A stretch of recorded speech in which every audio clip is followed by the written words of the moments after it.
Halo semuanya, perkenalkan, aku Francisca Mega, mahasiswi Universitas Gunadarma, jurusan Ilmu Komunikasi.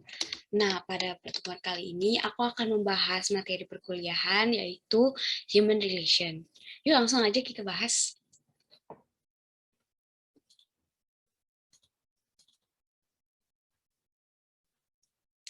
Oke, ya kita akan membahas materi perkuliahan yaitu Human Relation Studies. Apa aja yang akan kita bahas di pertemuan kali ini?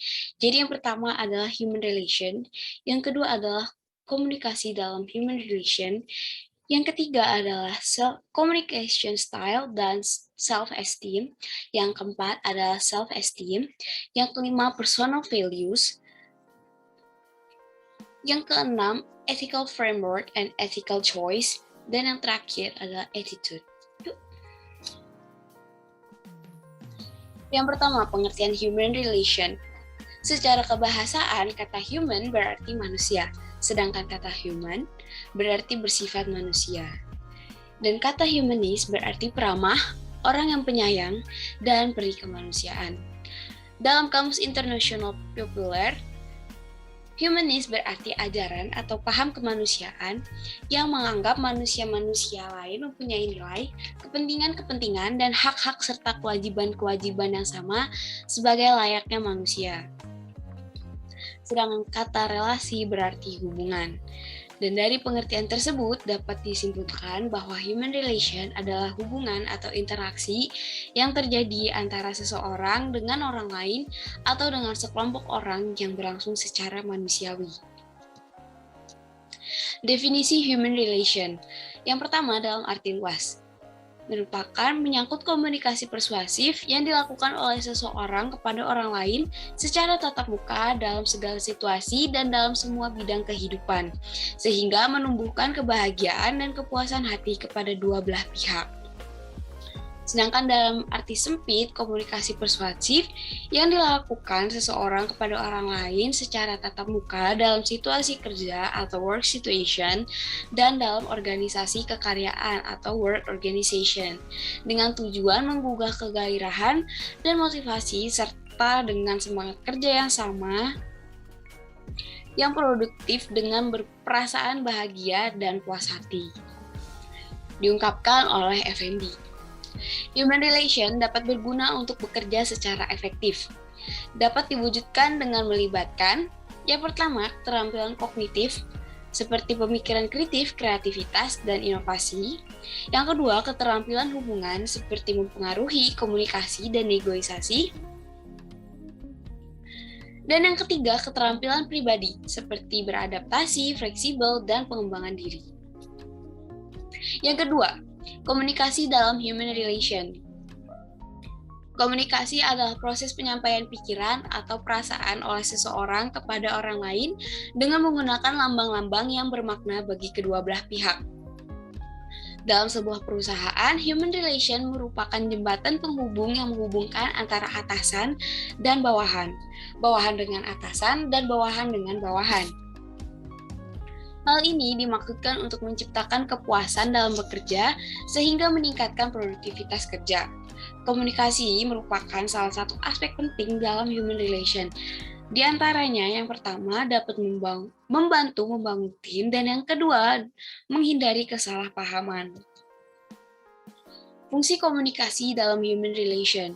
Yang pertama, untuk meningkatkan gairah kerja suatu organisasi.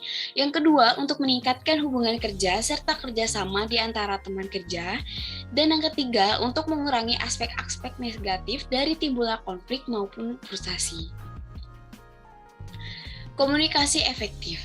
Komunikasi efektif adalah komunikasi yang mampu untuk menghasilkan perubahan sikap pada orang yang terlihat dalam komunikasi. Komunikasi dapat dikatakan efektif apabila memenuhi 3 hal berikut. Yang pertama, pesan dapat diterima dan dimengerti serta dipahami sebagaimana yang dimaksud oleh pengirimnya. Yang kedua, pesan yang disampaikan oleh pengirim dapat disetujui oleh penerima dan ditindaklanjuti dengan perbuatan yang diminati oleh pengirim. Dan yang ketiga, tidak ada hambatan yang berarti untuk melakukan apa yang seharusnya dilakukan untuk menindaklanjuti pesan yang dikirim.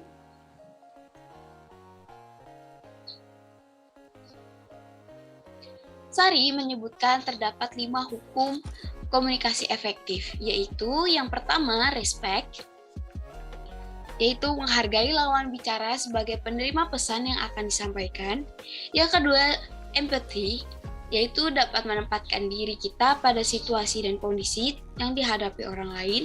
Yang ketiga, audible, yaitu pesan yang disampaikan dapat diterima oleh penerima pesan melalui media atau delivery channel. Yang keempat, clarity atau kejelasan dari pesan yang disampaikan agar tidak menimbulkan multi-interpretasi. Dan yang kelima adalah humble atau sikap rendah hati untuk membangun rasa saling menghargai.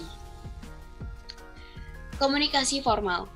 Menurut Effendi, bahwa sistem komunikasi formal biasanya mengikuti garis-garis wewenang sebagaimana dituangkan dalam struktur organisasi.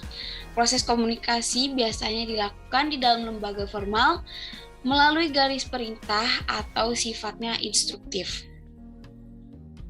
Komunikasi informal. Menurut De Vito, ia mengungkapkan komunikasi informal sebagai komunikasi yang disetujui secara sosial yang orientasinya tidak pada organisasi, tetapi lebih secara individual.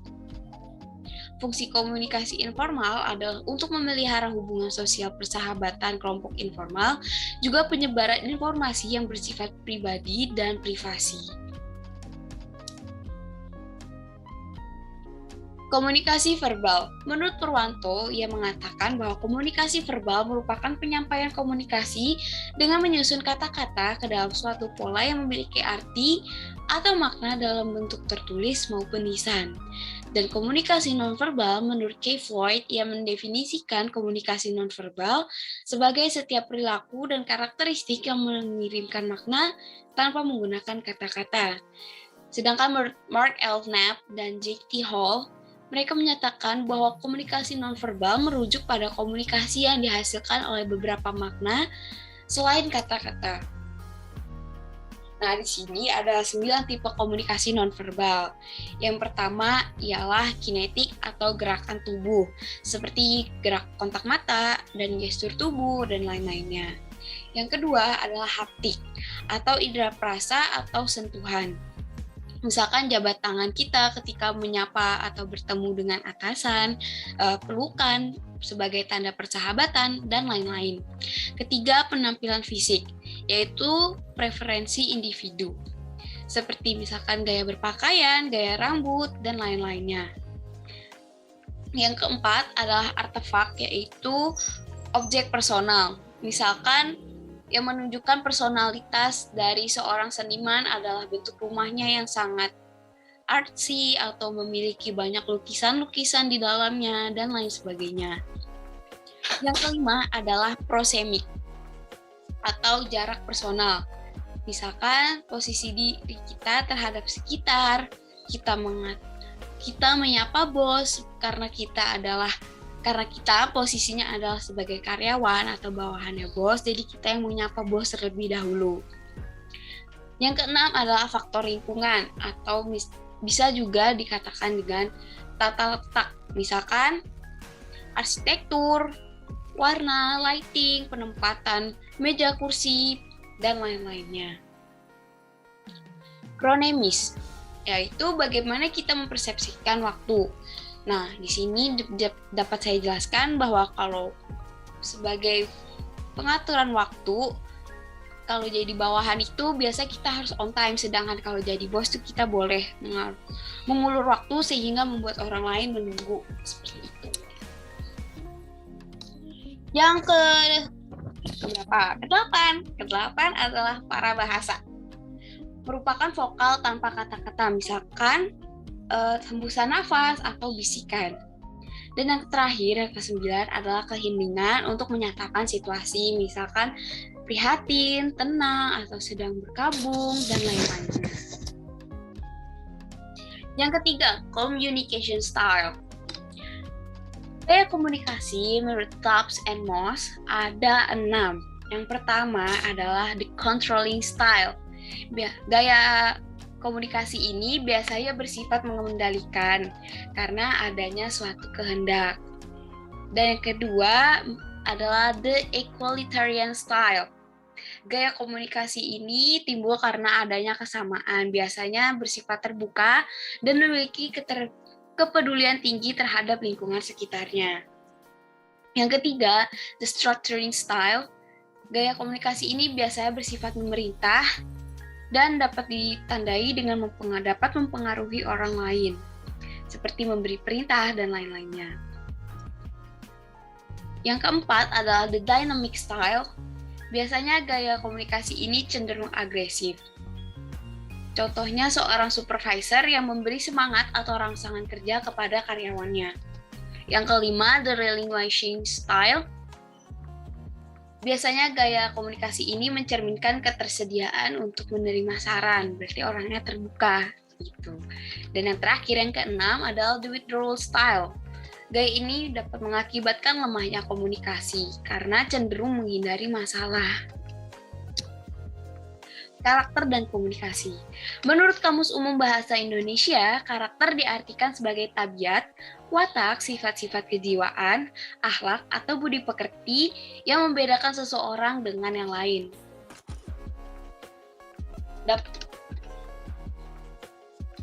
Terdapat beberapa karakter. Yang pertama adalah karakter orang terbuka atau extrovert.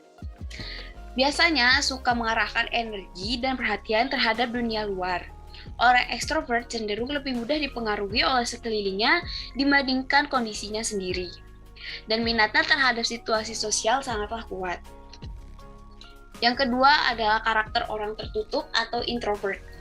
Biasanya memiliki pemahaman yang baik terhadap dunia dalam diri mereka sendiri, fantasi, mimpi, dan persepsi yang bersifat individu. Orientasinya subjektif dan cenderung menarik diri dari lingkungan. Karakter orang intuitif. Lebih mengutamakan hal-hal yang terlihat tidak nyata, hal yang tidak dapat dilihat langsung oleh mata telanjang, dan biasanya mengumpulkan informasi dengan mengumpulkan dugaan dan firasat. Yang keempat, karakter orang perasa, yaitu lebih mengutamakan emosi daripada rasio. Namun bukan berarti mereka tidak menggunakan rasio, hanya saja emosi dan perasaan lebih mendominasi. Yang kelima, karakter orang penilai.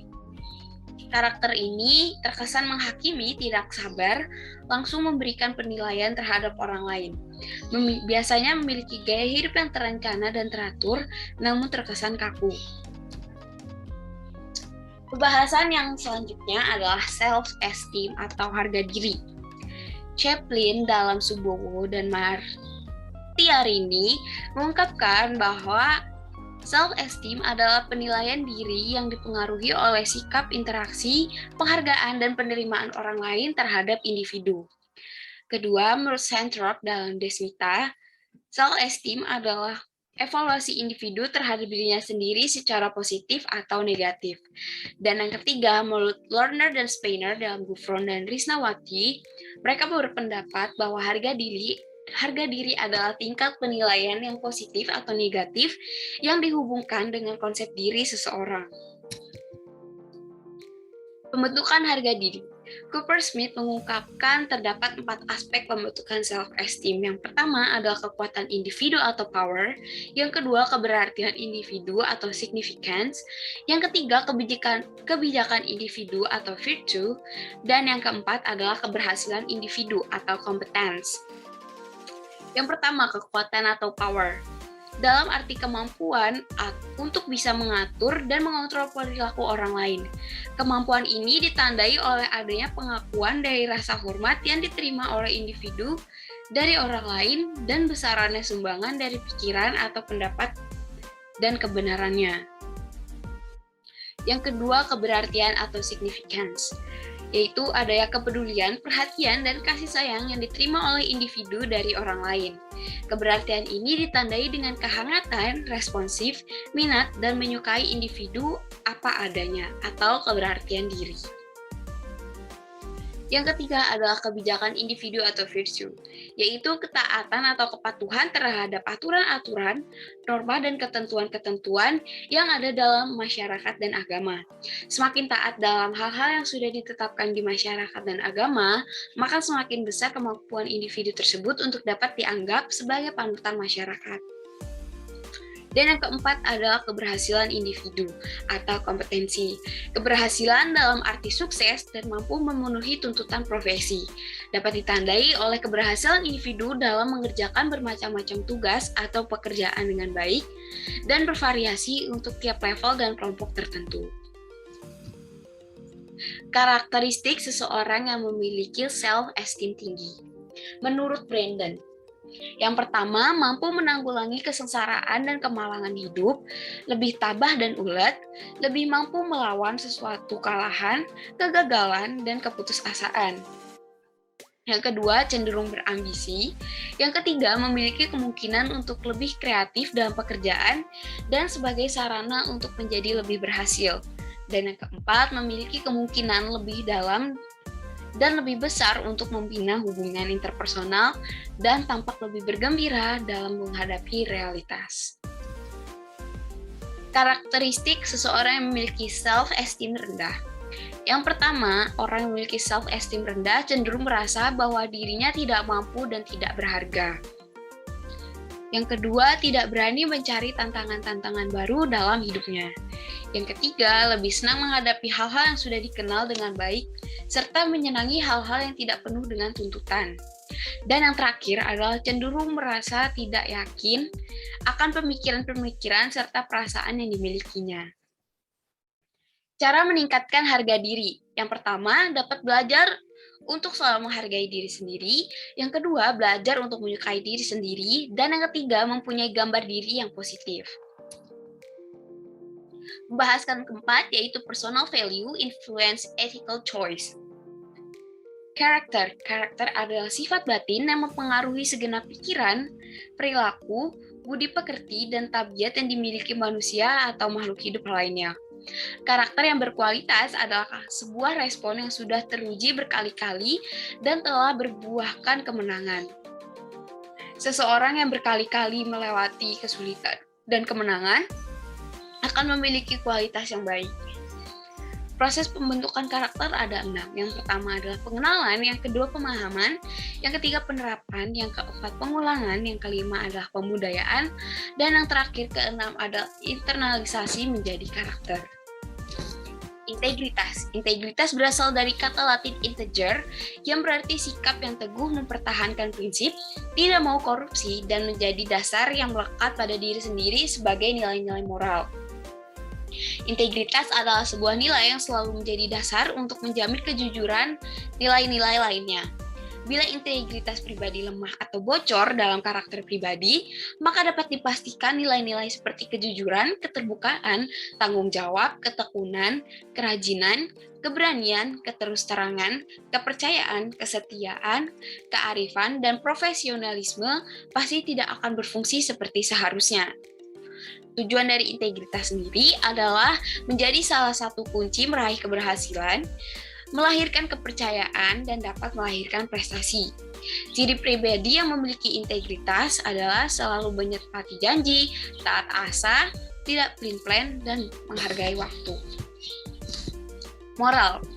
Dalam Kamus Besar Bahasa Indonesia, moral diartikan sebagai akhlak, budi pekerti, atau susila. Moral adalah aturan kesusilaan yang meliputi semua norma kelakuan, perbuatan tingkah laku yang baik. Faktor yang mempengaruhi moralitas. Yang pertama adalah modeling, yang kedua situasional, yang ketiga lingkungan, dan yang keempat adalah diri sendiri. Tahap perkembangan kepribadian. Yang pertama, masa bayi atau infansi ditandai dengan adanya kecenderungan trust-mistrust. Biasanya dicontohkan itu misalkan kalau bayi hanya dapat mengenali atau percaya pada orang yang dikenali. Yang kedua, masa kanak-kanak awal atau early childhood ditandai dengan kecenderungan autonomy, shame, doubt. Biasanya pada masa kanak-kanak awal ini sudah mulai mengenal rasa malu. Yang ketiga, masa prasekolah atau preschool age ditandai adanya kecenderungan inisiatif guilty. Biasanya mereka sudah mulai aktif untuk mencari tahu banyak hal dan dapat merasa gagal karena sesuatu atau hal hambatan yang dialaminya. Yang keempat adalah masa sekolah atau school age, ditandai dengan adanya kecenderungan Industri inferiority. Biasanya mereka mulai aktif mempelajari banyak hal, namun hambatan dan kegagalan menyebabkan menjadi rendah diri. Masa remaja atau adolescence ditandai dengan adanya kecenderungan identify confusion. Biasanya pada masa ini adalah masa-masa pembentukan identitas diri. Yang keenam, masa dewasa awal atau young adulthood ditandai dengan kecenderungan intimacy, isolation. Dalam masa ini, biasanya orang-orang mulai bersifat selektif dalam pergaulan dan mulai membangun hubungan intim dengan orang-orang tertentu. Yang ketujuh, masa dewasa atau adulthood ditandai dengan kecenderungan generativity dan stagnation. Biasanya sudah menjadi pribadi yang berkembang dan stagnan. Yang kedelapan adalah masa hari tua atau senescence. Biasanya ditandai dengan kecenderungan ego, integrity, despair. Nah, karena sudah banyak pengalaman hidup, biasanya sering dihantui keputusasaan. Nilai pribadi. Nilai-nilai atau values adalah suatu keyakinan seseorang tentang penghargaan terhadap suatu standar atau pegangan yang mengarah pada sikap atau perilaku seseorang. Nilai merupakan milik setiap pribadi yang mengatur langkah-langkah yang seharusnya dilakukan karena merupakan cetusan dari hati nurani yang dalam dan diperoleh seseorang sejak kecil. Nilai-nilai nurani adalah nilai yang ada dalam diri manusia, kemudian berkembang menjadi perilaku, serta cara kita memperlakukan orang lain. Yang termasuk dalam nilai-nilai nurani adalah kejujuran, keberanian, cinta damai, kendala diri, potensi, disiplin, tahu batas, kemurnian, dan kesesuaian. Nilai-nilai member adalah nilai yang perlu dipraktikkan atau diberikan yang kemudian akan diterima sebanyak yang diberikan. Yang termasuk dalam kelompok nilai-nilai member adalah setia, dapat dipercaya, hormat, cinta, kasih, peka, tidak egois, baik hati, ramah, adil, dan murah hati. Pembahasan yang kelima adalah ethic frameworks dan ethical choice. Etika menurut KBBI adalah ilmu tentang apa yang baik dan apa yang buruk, serta tentang hak dan kewajiban moral atau akhlak. Sedangkan menurut Magni Suseno, etika adalah sebuah ilmu dan bukan sebuah ajaran. Yang memberi kita norma tentang bagaimana kita harus hidup adalah moralitas. Unsur-unsur pokok dalam etika. Yang pertama adalah kebebasan. Kebebasan memberikan pilihan bagi manusia untuk bersikap dan berperilaku, seperti kebebasan sosial dan kebebasan eksistensial. Yang kedua adalah tanggung jawab, dan yang ketiga hati nurani.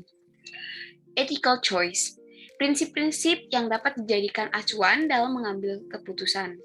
Yang pertama adalah autonomi, yang kedua non-malfeasance, yang kedua beneficence, yang ketiga justice, dan yang kelima adalah fidelity.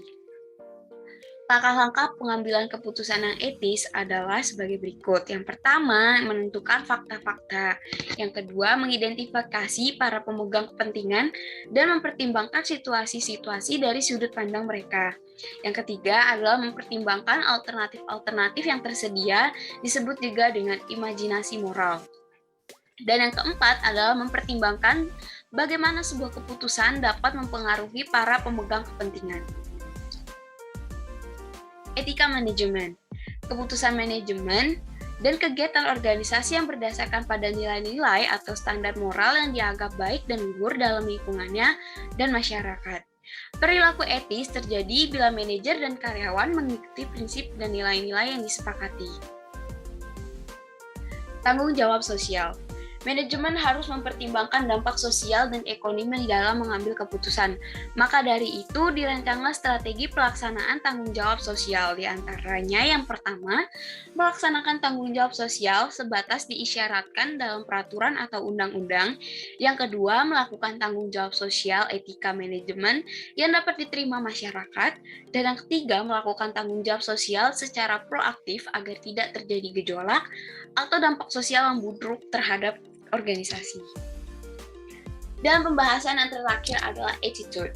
Menurut Rhys, Brand, and Howe, Sikap adalah sebuah pemikiran yang diterima sebagai kebenaran dan yang menuntut seseorang untuk berpikir, merasakan, atau bertindak secara positif atau negatif terhadap seseorang, ide, atau peristiwa.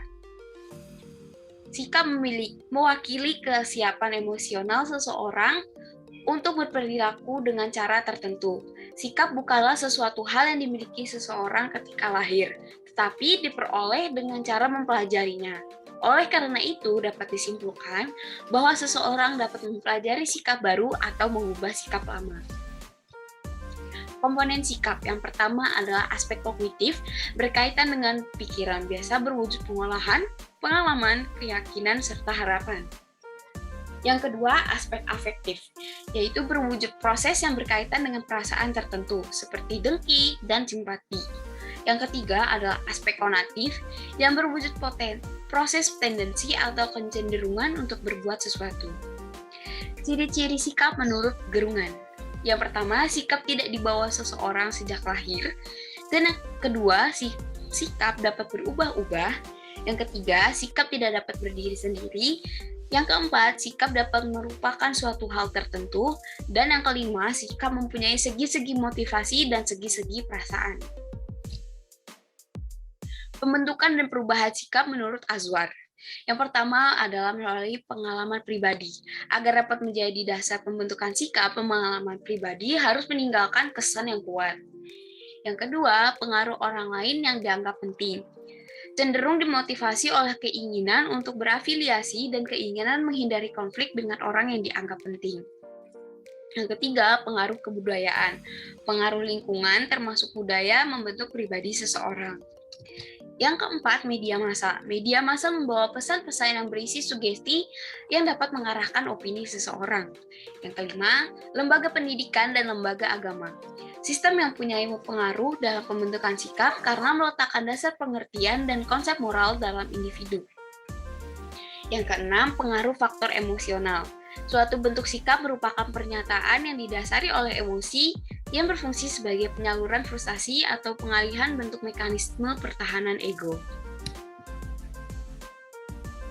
Cara membantu orang lain merubah sikap, yaitu dengan pertama mengubah kondisi yang mendahului perilaku tersebut, dan yang kedua dapat mengubah konsekuensi yang mengikuti perilaku tersebut. Cara organisasi merubah sikap karyawan. Yang pertama, meningkatkan basic interpersonal skill, yaitu bagaimana kita mampu membangun hubungan harmonis. Yang kedua, motivasi diri, yaitu motivasi besar sebagai pendorong untuk mewujudkan harapan. Yang ketiga, keterbukaan untuk berubah, menguasai diri untuk mau mengakui adanya perubahan. Yang keempat adalah team spirit atau semangat dari sekitar atau sesama tim. Yang kelima, kesadaran kesehatan yang merupakan bentuk perhatian dari organisasi akan kesehatan karyawannya yang dapat mampu menunjang semangat kerja. Dan yang terakhir, kejujuran, yaitu dengan mengedepankan kejujuran kepada atasan atau sesama.